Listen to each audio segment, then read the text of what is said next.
Ang biodiversity o biodiversidad ay tumutukoy sa pagkakaiba-iba ng lahat ng uri ng buhay sa isang lugar, mula sa mga hayop, halaman, mikrobyo, at iba pa. Sa madaling salita, ito ay mga iba't ibang uri ng buhay na matatagpuan sa isang kapaligiran. Talaga ito sapagkat nagpapalakas at nagpapatibay sa mga ecosystem o kapaligiran.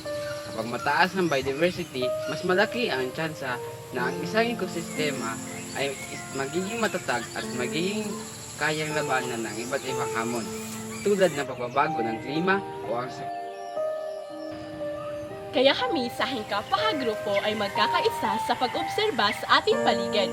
Kaya tara na at umpisahan na natin kilalanin ang kapwa naninirahan sa mundo at kung ano ang silbi nila tuwang sa ating kapaligiran.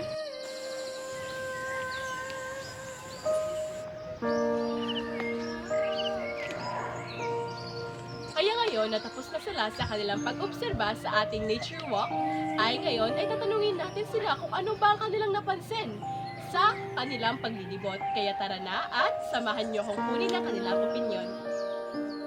So, Romulo, base sa inyong naobserba, ano ba ang inyong napansin sa ating paligid? Kung ating titignan, maganda ang paligid kapag may nakatayong puno at mga halaman.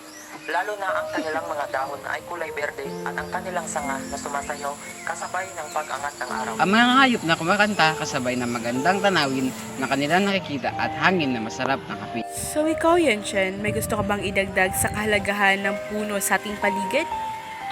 Sa madaling salita, ang mga puno ay isa sa mga importante sa ating kalikasan. At ito ay nagbibigay buhay sa atin at nagbibigay ng sariwang hangin at nagbibigay ng tahanan sa mga hayop. At ito ay nakakatulong sa atin pag mayroong dumadating ng mga sakuna. Katulad ng bagyo, landslide, at mga iba pa.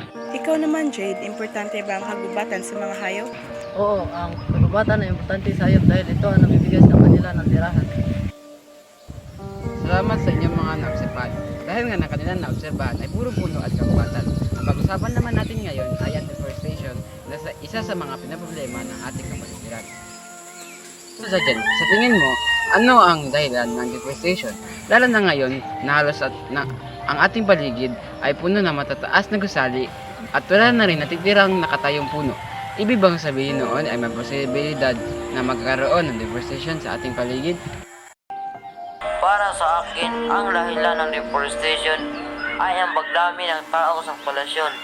Kapag nagdagdagan ang tao, ay mas kumukunti ang puno na nakatayo dahil ang mga puno ay ginagamit bilang haligi ng bahay o hindi kaya ang lupa kung saan nakatayo ang puno. Ginagamit nila o tinatayuan nila bilang subdivision, bahay o hindi kaya ibang infrastruktura. Sa tingin mo ba may iba pang relasyon ang deforestation? Illegal na pagmimina. Kagubatan ang pagmimina dahil ang kalikasan dito ay natatagpuan sa deposito. Ang mga mineral tulad ng mga limestone, nickel, copper, and gold. Kinakailangan putulin ang mga puno para upang maging maayos ang operasyon ng pagmimina. Ang nagdudulot ng panganib sa mga tao at mga hayop. Ikaw naman, Romulo, may nais ka bang idagdag patungkol sa deforestation at ang dahilan nito? Fuel wood harvesting. Paggamit ng puno bilang panggatong. Halimbawa ay ang paggawa ng uling mula sa puno. Ikaw naman, Jade, may nais ka bang idagdag sa sinabi ni Romulo? Para sa akin ay iyong iligalagin ang walang habas sa pagputol ng puno ay nagdudulot ng pagbaha, soil erosion at pagkasira ng tirahan ng mga hayop. May dadagdag ka ba, Sunshine? Para sa akin ay migrasyon. Ito ay ang paglipat ng mga tao sa kagubatan o kabundukan na naging sanhi ng pagkalbo ng kagubatan at pagkawala ng sustansya ng lupaing ito.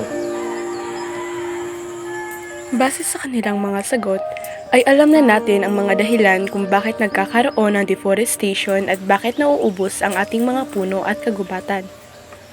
Kahit na makukulay at katangi-tangi ang mga puno, ay minsan hindi ito nakikita ng mga tao. Pinuputol pa rin nila ito para sa mga iba't ibang bagay. Kung ating iisipin, marami ding nakatira sa ating paligid. Nakikinabang din sila sa likas na yaman na nasa ating mundo.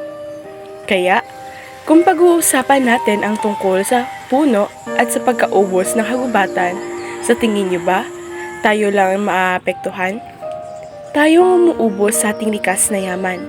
Ngunit, pati ang mga kapwa natin living species ay nadadamay sa ating kahirapan. Ang mga hayop na nakatira sa gubat ay wala nang matirhan dahil sa inuubos ng tao ang mga kakahuyan. Hindi natin alam na sa patuloy na pagkakalbo ng kagubatan ay paparating na pala sa kunang hindi natin inaasahan. Ang puno ang nagsisilbi nating sandalan sa tuwing may mga sakunang dumadaan. Hindi tayo masyadong naapektuhan dahil sa mga punong sa atin na papalibutan. Ngunit kapag naubusan tayo ng puno ay matinding sakuna ang ating matatamasa, katulad na lamang ng landslide, habitat loss, species extinction, climate change, and soil erosion. Kailangan nating pahalagahan ang kagubatan at puno dahil sa hindi lang tao ang nangangailangan nito, kundi ang iba pang naninirahan sa mundo. Maaaring ang mga kahoy ay magagamit natin sa iba't ibang bagay, ngunit hindi palaging tayo ang makikinabang nito.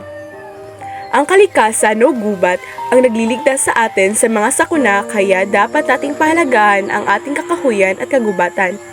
At sana, sa tuwing puputol man ng puno, ay magtanim at palitan ito, hindi lang puputulin at iiwang wala ng sanga at katawan. Hindi dapat tayo tumatanggap ng mga malinis at madaling trabaho. Kailangan rin tayong maghirap palitan ang ating kinuhang likas na yaman. At bilang estudyante, ay dapat marunong tayong alamin ang tama at mali. Kailangan tayong magkaisa sa kabutihan ng ating kapaligiran. Ibalik ang ating kalikasan at magsimula ng baguhin ang nakasanayan. Magkaisang magtanim para sa panibagong kagubatan at kapaligiran.